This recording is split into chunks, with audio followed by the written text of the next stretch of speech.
Okay, welcome back.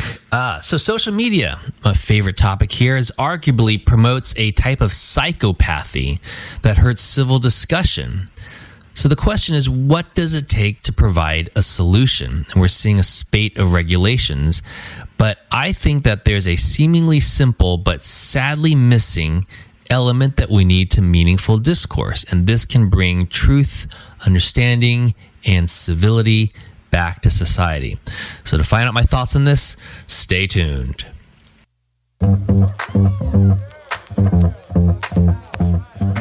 Welcome to Assembly Unfiltered. I'm your host, Satchel, and co-founder of Assembly, the Learn to Earn platform.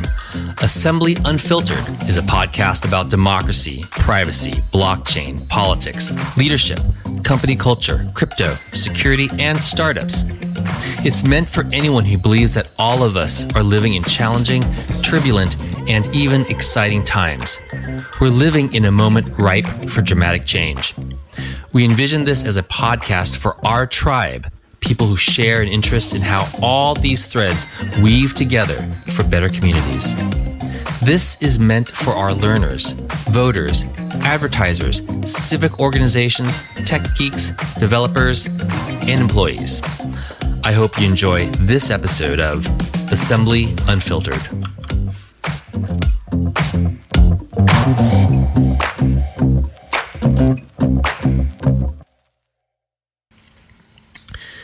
Okay, so we kind of framed it up front as social media actually promotes a kind of psychopathy. And I think there needs to be a solution. And so the challenge for framing the solution is something that needs to actually work and produce an opposite result of social media.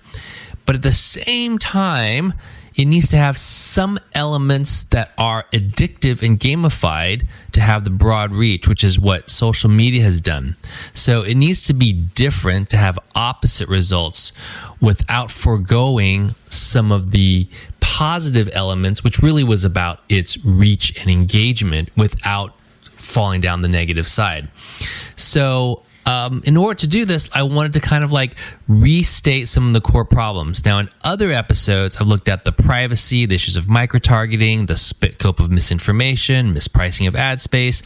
All of those are factors which make social media the natural punching bag whenever talking about democracy, voting, and advertising. I'm going to focus here just on the nature of social media and what it does to discourse. And actually, it coarsens discourse by its very nature. So this is somewhat similar to my episode on Is Social Media the Problem? But I wanted to restate it in a different way to talk about the solution. So the first one is that emotions and vitriol rule. So in social media, it seems like whoever's the loudest can draw the biggest number of supporters or trolls, effectively demonize the other side with a meme or 140 character quote, they win.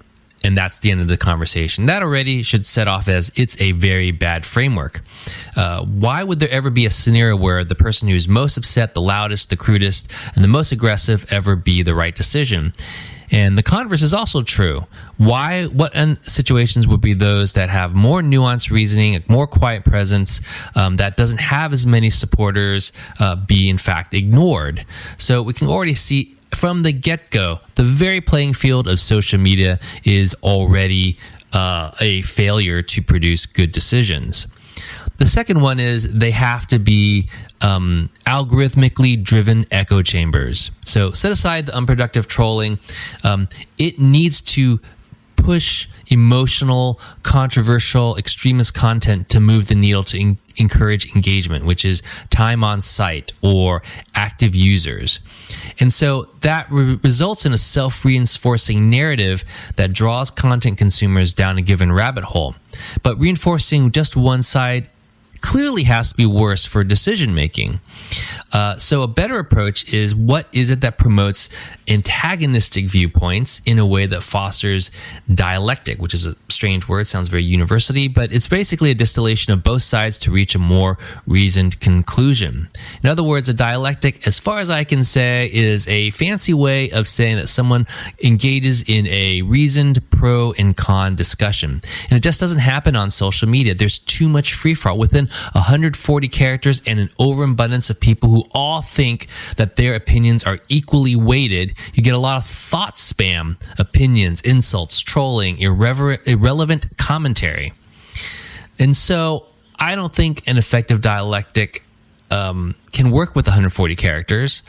It probably can work in the length of an op-ed piece, but it doesn't need to be a 50-page manifesto. In fact, verbosity actually hurts. I've read people who have thought pieces that are just really could be condensed into a handful of sentences when it's really just one big, long diatribe. That isn't helpful either. And so while dialectic sounds like something from a university class, just because the concept is old and stale and is probably used in traditional education, which is also old and stale, does not mean it can't be possible to apply rewards and gamification. But with that true north direction of we want dialectic's pro and con format with the goal of driving better understanding. So it does seem like a strangely simple idea. You have to have both sides apply reason to come to a conclusion. We know that social media doesn't support it when we set that aside. And so really the rest of this discussion is how do we come up with formats and incentives that actually drive a reasoned approach? I believe that when you remove the distraction and the public shaming, and your goal is how do we have people create better information from seeing both sides, that really starts to shift the entire architecture of how information and ads are presented, and also how our consumers consuming it. Dialectic, in the end, is the way people will get to a better decision for themselves. So it is actually frightening for some people. I spoke with some political operators and said, hey, this is a way for you to get your side out, but the opposite side will also share their perspective. And immediately the result is an instinctive, I don't want to participate in a platform that allows the other side to reach the people that I'm reaching.